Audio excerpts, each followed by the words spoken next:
Bonjour tout le monde. La capsule d'aujourd'hui, c'est par rapport à la syntaxe. Pourquoi c'est important? Bien, vous êtes en train d'écrire des textes explicatifs et argumentatifs. Donc, c'est important de bien structurer ces phrases parce que c'est ça la syntaxe au fond, c'est la structure de la phrase. Donc, comme on apprend souvent par l'erreur, mais j'ai ciblé quelques erreurs qui sont plus fréquentes, donc que vous faites plus souvent, des difficultés là, d'ordre syntaxique. Donc, je vais vous les présenter une à la fois avec la bonne forme à utiliser, dépendamment de la situation. Alors, la première chose à laquelle il faut faire attention, c'est à l'antécédent, donc à ce que le pronom va remplacer. Donc, parfois, lorsque vous allez reprendre l'information à l'aide d'un pronom, vous accordez mal celui-ci avec son antécédent. OK? Donc, mon pronom, il va reprendre quelque chose que j'ai déjà écrit dans mon texte, puis il doit avoir le même genre et le même nombre que cette chose-là qu'il reprend, OK, que son antécédent.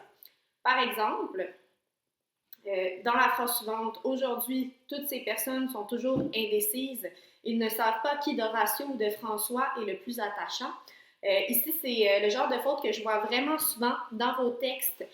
Donc, ces personnes, c'est féminin pluriel, donc il ne faut pas le reprendre avec il, il faut le reprendre avec elle.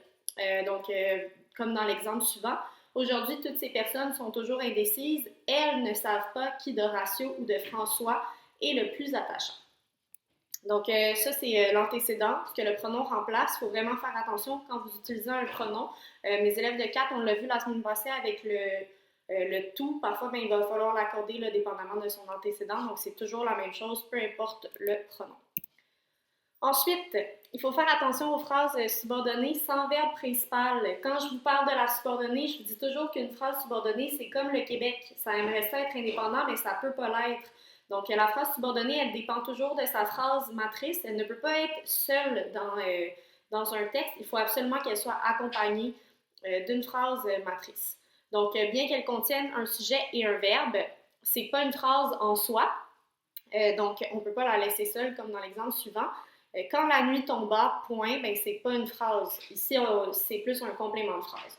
Donc, si je veux faire une vraie phrase complète, ben, je dois rajouter ma phrase matrice, comme dans l'exemple qui suit. Quand la nuit tomba, Julius se transforma en vampire. Donc, ici, j'ai ma phrase subordonnée accompagnée de sa phrase matrice. Donc, c'est très important de ne pas écrire une phrase subordonnée seule dans un texte.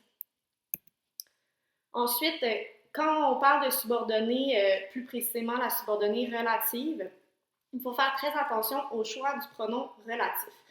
Là, vous vous demandez sûrement qu'est-ce que c'est ça, un pronom relatif? Le pronom relatif, c'est un mot qui va remplacer un nom, donc qui est son antécédent, comme n'importe quel pronom. Mais celui-là en particulier, il sert à introduire une subordonnée relative, le pronom relatif. Donc, il va servir à introduire une subordonnée comme un subordonnant, dans le fond. Les pronoms relatifs, c'est les suivants. Donc, il y a qui, que, dont, où et lequel, lesquels, laquelle. Donc, lequel et ses accords. Puis, c'est vraiment important de bien choisir le pronom relatif selon la fonction qu'il occupe dans la phrase. Là, c'est sûr que je ne commencerai pas à tout vous expliquer les différentes fonctions des pronoms relatifs ou de leurs antécédents, là, au fond. C'est une notion que vous allez plutôt voir en 5e secondaire, mais ça reste une erreur que vous faites souvent, là, donc je vous le dis. On ne s'éternisera pas là-dessus, mais voici un exemple. Les amis dont tu m'as présenté ne semblent pas être de bonne fréquentation. Mais je ne peux pas dire les amis dont tu m'as présenté. Je vais dire les amis que tu m'as présentés ne semblent pas être de bonne fréquentation. Donc, je vous dirais que pour ce qui est de qui, de où, de lequel, ça va bien. Habituellement, vous le faites automatiquement. C'est vraiment que et dont que vous allez avoir tendance à mélanger. Donc, il faut faire vraiment attention. Ça va dépendre de la fonction de l'antécédent. Donc, si les amis dont tu m'as présenté, bien, les amis, c'est un complément direct. Tu m'as présenté quelqu'un, les amis. Donc, je dois utiliser que. Si j'avais dit les amis dont tu m'as parlé, bien là, les amis, ça serait un complément indirect. Tu m'as parlé de quelqu'un, des amis. Donc, ici, je pourrais mettre dont. Donc, dépendamment de l'antécédent, s'il est complément direct ou indirect, si c'est un complément direct, je vais mettre que, alors que si c'est un complément indirect, je vais mettre dont. Il y a d'autres moments où je vais utiliser que également, mais il faut juste faire attention là, de ne pas mélanger ces deux-là. Ensuite, il faut faire attention aux phrases sans verbe conjugué. Des fois, vous allez faire ça dans un texte, vous allez écrire une phrase sans verbe conjugué, vous allez mettre un verbe souvent, mais il ne sera pas conjugué nécessairement. Donc ça ne fonctionne pas. Il faut toujours qu'il y ait un verbe conjugué dans une phrase. Par exemple, défaire l'épicerie avant de s'attaquer au gâteau, c'est pas une phrase parce que j'ai pas de verbe conjugué. Ok? Défaire puis s'attaquer, ils sont pas conjugués ici. Donc, je devrais plutôt dire il faut défaire l'épicerie avant de s'attaquer au gâteau. Comme ici, j'ai mon verbe conjugué, le verbe falloir. Un autre exemple, des fois, vous me mettez juste un complément de phrase, c'est ça votre phrase au fond, mais ça ne fonctionne pas parce que j'ai pas de sujet ni de verbe conjugué. Donc, par exemple, le lendemain matin, point, ben c'est pas une phrase. Il faudrait que ça soit le lendemain matin, virgule, le gâteau avait disparu, par exemple. Ensuite, il faut faire attention aux phrases négatives. Si j'écris une phrase négative, mais il ne faut pas omettre le ne. Souvent, vous allez oublier de mettre le ne. Souvent, vous faites surtout ça quand il y a possibilité de liaison, donc dans la sonorité, souvent avec le pronom on. Donc, on n'a jamais mis de costume à Julius. Mais ici, on a tendance à faire la liaison automatiquement. On n'a jamais mis de costume à Julius, mais il faut quand même mettre le nœud de la négation, OK? Même si on, ça se termine par un N, puis qu'on peut faire la liaison. Donc, on a, N apostrophe A, jamais mis de costume à Julius. Ça va plutôt être ça la bonne forme. Donc, dès qu'on n'a pas, jamais, aucun, mais il faut toujours le nœud qui va avec ces mots négatifs-là. Pour l'exercice, je vous ai déposé sur le site un petit test de connaissances générales.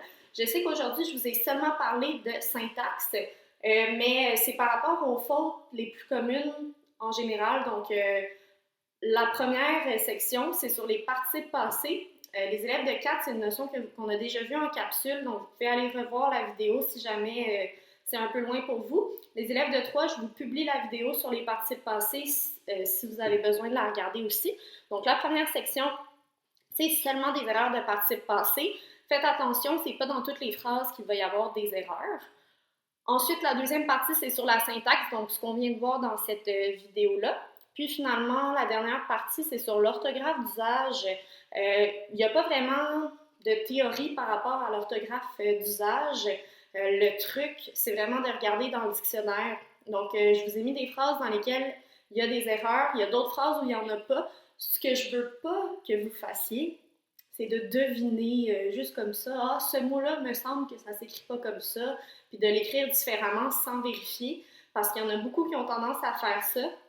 Donc, c'est des mots qu'on n'utilise pas souvent, que j'ai mis dans ces phrases-là, qui sont plus difficiles à écrire, à orthographier. Donc, il faut vraiment les vérifier pour être certain.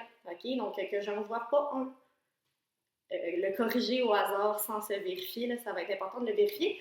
Puis, je vous mets le corriger avec un résultat, je ne me rappelle plus trop c'est sur combien, là, mais vous pouvez vous mettre une note finale. Si possible, envoyez-moi votre résultat sur le portail. Donc, corrigez votre document que vous avez fait. C'est sûr que je ne regarde pas vos notes, là, je veux juste voir qui l'a fait. Puis vous pouvez me déposer ça sur le portail. En dessous du bloc d'enseignement, vous allez pouvoir déposer un document. Donc, ça va être facile de le faire. Pour ceux qui le font en version papier, faites juste prendre une photo de votre travail puis déposer la photo sur le portail. Donc, c'est en dessous du bloc d'enseignement, vous allez pouvoir déposer un travail. Alors, vous pouvez mettre cela. Donc, voilà, c'est tout pour aujourd'hui. À mercredi.